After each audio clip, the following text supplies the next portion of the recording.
नमस्कार, मी पद्मावती। आज मी तुम्हाला मालवणी पद्धतीचे कांदे पोहे कसे करतात ते मी दाखविणार आहे। तर त्याचं साहित्य सांगते।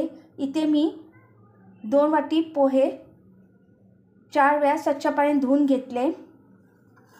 इथे मी पाव वाटी ओल्या नारळाचं खोबरं खवून घेतलं।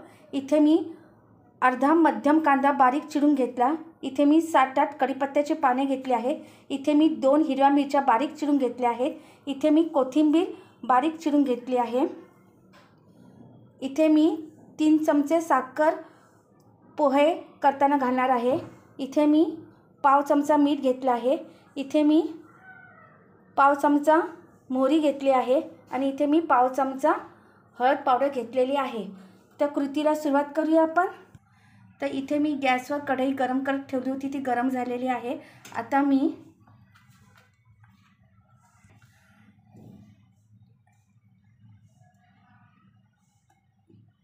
4 लहान चमचे मी तेल कढईमध्ये ओतलेलं आहे।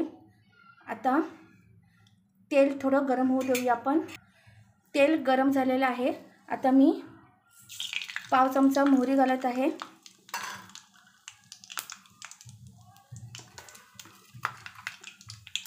हिरव्या मिरच्या फोडणीला घालत आहे।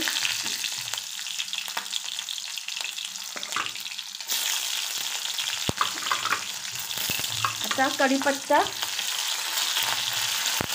फोडणीला घातलेला आहे।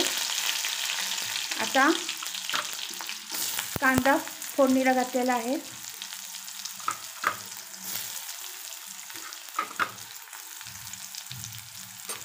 आता मिश्रण एकजीव करून घेऊया आणि कांदा थोडासा मऊसर होईपर्यंत थांबूया। कांदा मऊसर झालेला आहे। आता पाव चमचा मीठ घालत आहे। पाव चमचा हळद पावडर घालत आहे। मिश्रण एकजीव करून घेत आहे। आता पोहे घालत आहे मी।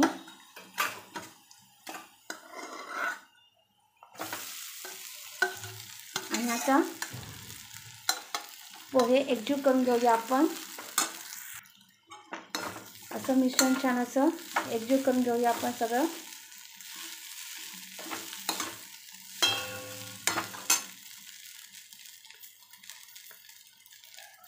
तीन चमचे साखर घालत आहे।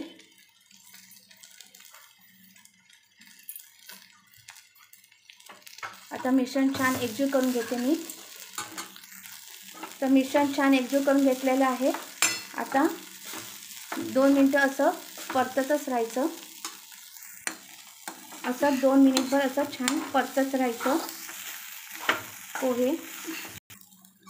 2 मिनिटभर असे छान परतत होते मी पोहे। 2 मिनिट झालेले आहे। आता मी गॅस काढत आहे। आता मी कोथिंबीर घालत आहे।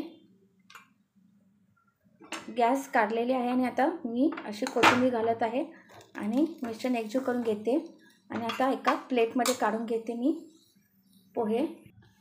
तर पोहे मी प्लेटमध्ये काढून घेतलेले आहे। आता ह्याच्यावर ओल्या नारळाचं असं खोबरं असं घालायचं। तर ओल्या नारळाचं खोबरं घातलेलं आहे। तर आपले मालवणी पद्धतीचे कांदे पोहे झालेले आहेत। तुम्हाला माझा व्हिडिओ आवडला असेल तर लाईक करा। धन्यवाद।